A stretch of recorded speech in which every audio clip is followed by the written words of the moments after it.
Grandchildren to respond like that. Okay, we ready to go? Thank you all very much for being here. And I want to thank Katie Smith Sloan, who's the CEO of LeadingAge, which has some 5,500 nursing homes all over the country, for being with us. I want to thank Deke Cateau, who is with the AG Rhodes Nursing Homes in Atlanta. And I want to thank Heather Turbyne-Pollard, who is with the Center Circle Adult Day Services in Richmond, Virginia. Thank them all for the enormously important work they do for our seniors, and thank them for being with us today, and thank all of you for being here. It is no secret, I think, to anyone that the American healthcare system is broken. It is dysfunctional, and it is cruel. Today we have 85 million Americans in the wealthiest country on earth who are uninsured or underinsured. 1 out of 4 Americans cannot afford to fill the prescriptions that their doctors prescribe. Our life expectancy is significantly lower than other wealthy nations. Some 60,000 Americans die each year because they can't afford to get to a doctor on time. And in fact, we don't have enough doctors, nurses, dentists, and other healthcare professionals. Meanwhile, because of the greed of the insurance companies and the drug companies, we are spending far, far more per person on healthcare than the people of any other country. We are now over $14,000 for every man, woman, and child, which is an insane number and totally unsustainable. So what we have is a crisis in healthcare, and Trump's big, horrific bill will make that crisis much worse. It will throw 15 million Americans off of the health care they presently have. So instead of providing health care to all people, throwing 15 million people off of health care, it will raise insurance premiums for millions of people all over the country, already paying sky-high prices. It could well cause the closure of many rural hospitals and community health centers all across our country, all of whom are significantly dependent on Medicaid funding. It will also, and the point of our discussion today, it will also have a major impact on nursing homes in this country. And that is an issue that has not gotten the kind of attention that it needs, and that's why we are holding this event today. According to a study commissioned by the Department of Health and Human Services, 70% of seniors in an aging country, we are an aging country, will need some kind of long-term care during their lifetimes. This can include assistance with activities of daily life like eating, bathing, and dressing. In some cases, family members can provide this type of care, but it requires from that family member enormous time, effort, and skill. And when you are dealing with horrific illnesses like dementia or Alzheimer's, it is also terrible stress on that family member. And that is why families throughout the country seek our support through home health care providers, through senior centers, or nursing homes. And let's be clear, even before the implementation of Trump's horrendous bill, nursing homes and long-term health care providers were already struggling. All right, so it's not like we had a great situation. We have a very bad situation, which is only going to be made worse. When you cut Medicaid by over $900 billion, as this bill does, nursing homes and long-term health care providers will be losing a major source of their revenue. In other words, you have institutions all across this country that are struggling today, and now there's going to be a significant decline in their revenue. We're going to be talking in a moment from our guests about what those cuts will mean. According to a recent survey, as a result of this legislation, some 27% of nursing homes have indicated that they will be forced to close their doors, and 58% will be forced to substantially reduce staff at a time when many nursing homes are already grossly understaffed and under-resourced. When it comes to home and community-based care, the problem may be even worse because states aren't legally required to cover these services under Medicaid. States could cut benefits for long-term home care altogether. And what does that mean for families across the country? It means that people who need long-term care will probably rely on a family member to care for them. And what that will do is put enormous stress on family members. So right now, I want people to appreciate this. If you have a mom or a dad or somebody in your family who is in a nursing home or a home daycare center, if that person can no longer be in that facility and has to be at home, how does it impact you? Well, guess what? You're not going to work anymore. You're going to stay home taking care of that family member. And if you don't go to work anymore, you're not having any income coming into your house. And how does that impact people in our country, 60% of whom are living paycheck to paycheck? So this bill is a disaster in general. It will be a disaster for nursing homes. And I want to introduce now people who know more about it than I do. And let's begin with Katie Smith Sloan, the CEO of LeadingAge. Katie, thanks so much for being with us. Thank you, Senator. Thanks so much. So I want to start by acknowledging the significance of today, the 60th anniversary of the Medicare and Medicaid programs. So over these 60 years, both programs have supported the services, supports, and care of literally millions of older persons. They are a lifeline. Medicaid is the primary payer of long-term services and supports. There is simply no other public option for the services provided in a range of care settings, including nursing homes. So now let's talk about need. At present, older adults over age 65 represent nearly 20% of our population, and that percentage is steadily increasing. And as it does, the demand for services and care will grow. At LeadingAge, our nonprofit and mission-driven, community-based member organizations are committed every day, as they have been for decades, to meet that demand, whether it be for care in a nursing home, home care in a private home, through PACE programs, or adult day centers. Our members depend on Medicaid payments to deliver care and services, payments that, even before the cuts, did not cover the full costs of care. The undeniable fact is America's infrastructure of services and supports for older people was inadequate and unsustainable before passage of the 2025 Budget Reconciliation Act. The changes called for in the Act, and now law, will weaken the existing system at a time when demand for services and supports is growing. Who will older adults and their families turn to when the services they need are not available because the funding has been cut? And when providers of services can no longer deliver them and have to shutter their doors? What will happen to the staff who are employed in many of these settings and who may themselves be on Medicaid or have family members who rely on it, who are now at risk of losing their health care coverage or possibly seeing their wages reduced? Here's the truth. The Medicaid provisions in this bill plain and simply erode an essential program, truly a safety net for millions of older people.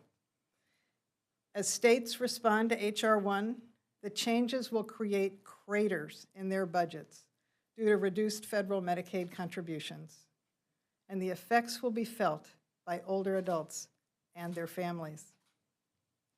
And here, too, demographics don't lie. As the number of people over the age of 80 increases, the number of people of caregiving age, 24 to 65, shrinks. The supply of available caregivers is not keeping up with the growth of the older population. This is not a math problem.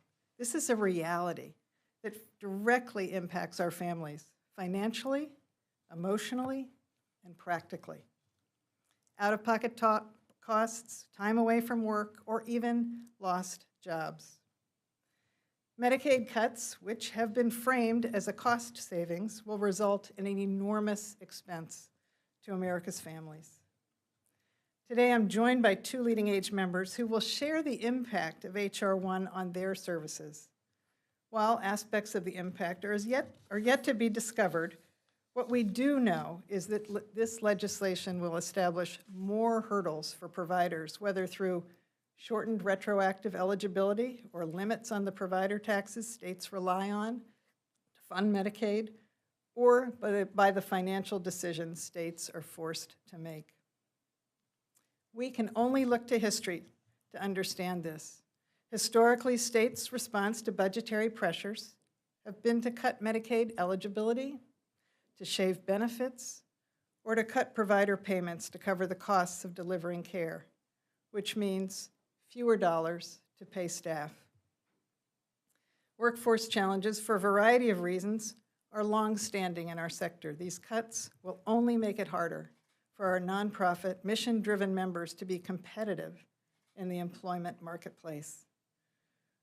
Most of us, I imagine, hope we will never have to rely on services, supports, and care as we age. But the reality is, most of us will.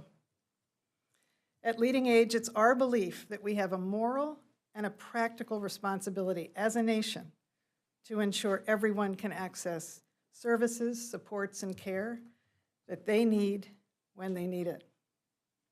Medicaid exists for this purpose. With the changes in the recent bill, the fundamental purpose has been shattered. The protection, not the destruction, of our nation's safety net infrastructure and the services it supports must be our priority. Thank you.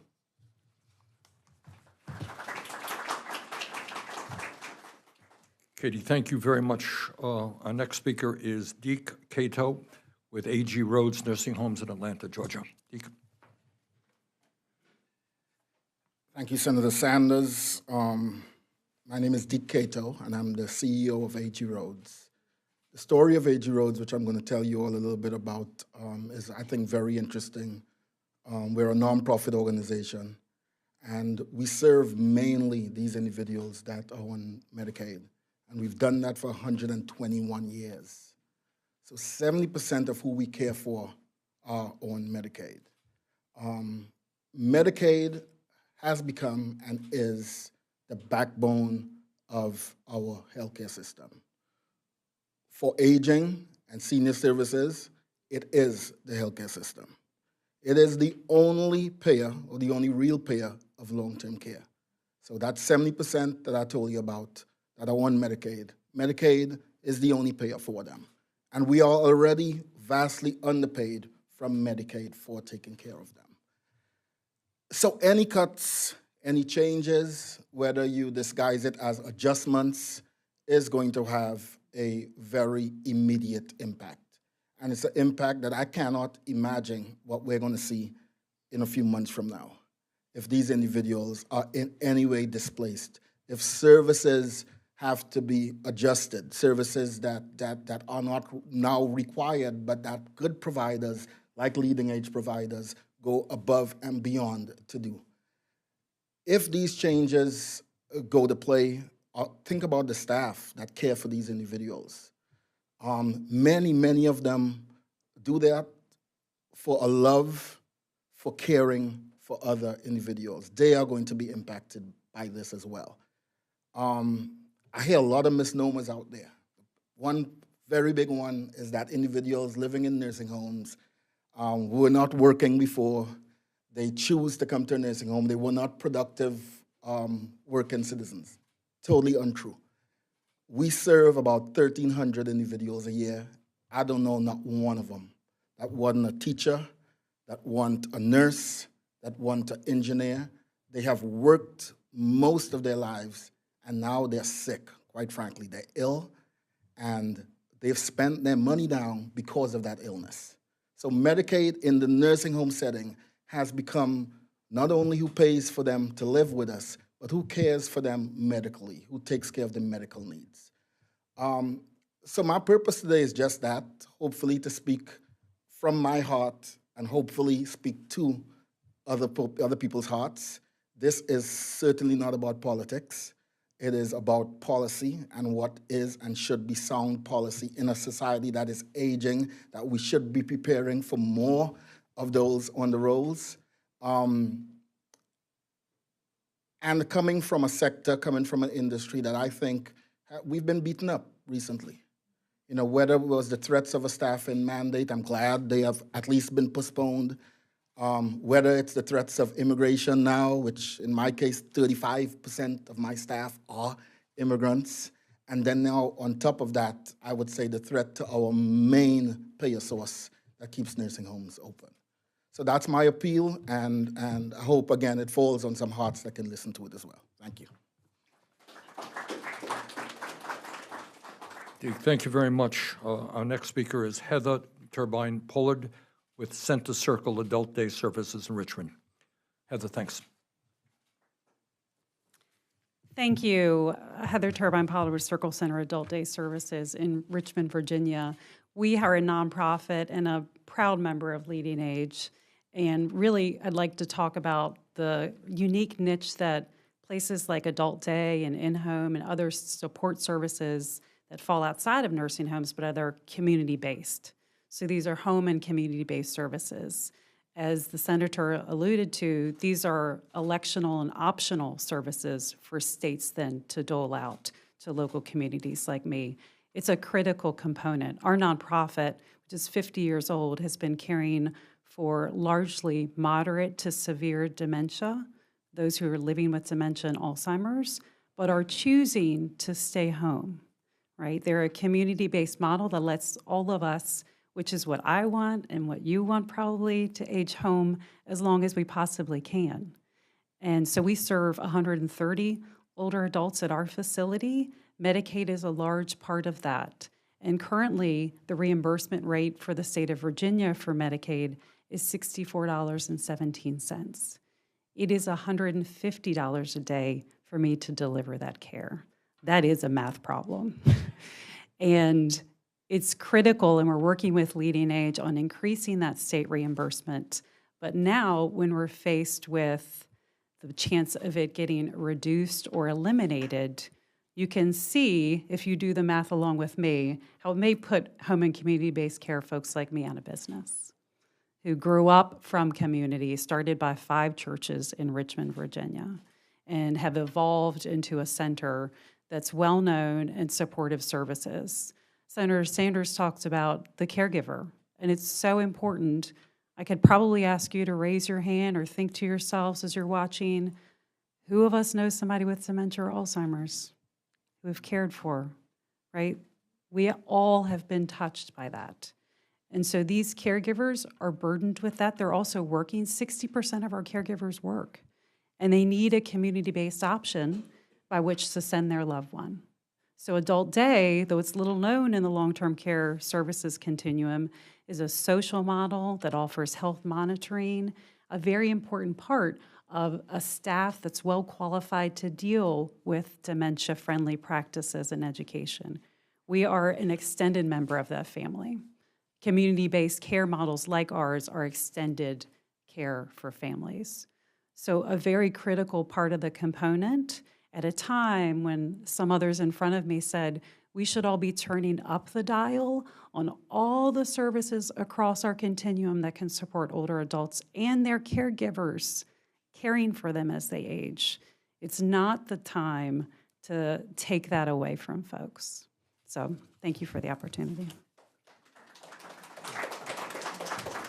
Heather, thanks first. Let me start off. I think we'll have some questions coming. I want to start off with a question myself, because I can't imagine that there are too many jobs more difficult than taking care of people with dementia or Alzheimer's. Can somebody say a word? What does that take out of, what does that require out of a caregiver?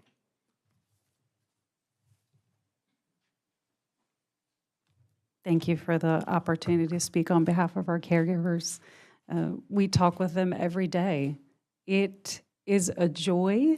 They would want me to say that, but it's also a heck of a burden. The psychological toll it takes when your husband no longer remembers your wedding day or your children's names. It is very, very heart-wrenching for them on a daily basis. And you can imagine sitting in that space with, what am I doing? Am I doing the right thing? In addition to some of the behaviors, once you've met someone living with Alzheimer's, you've met one person living with Alzheimer's, right? My grandmother resorted to German, her tongue, which she never spoke to us, and completely forgot English. So that's what it looked like for her. For others, it looks very different. And so thank you for the opportunity, because, and I hope I've represented caregivers. It is a joyful job at times, but soul-wrenching at many other times. And they don't know how to deal with the disease as well. Like some of our staff people, long-term care service staff, we get trained to do that work, and families don't. Okay. Any questions for media? Yes.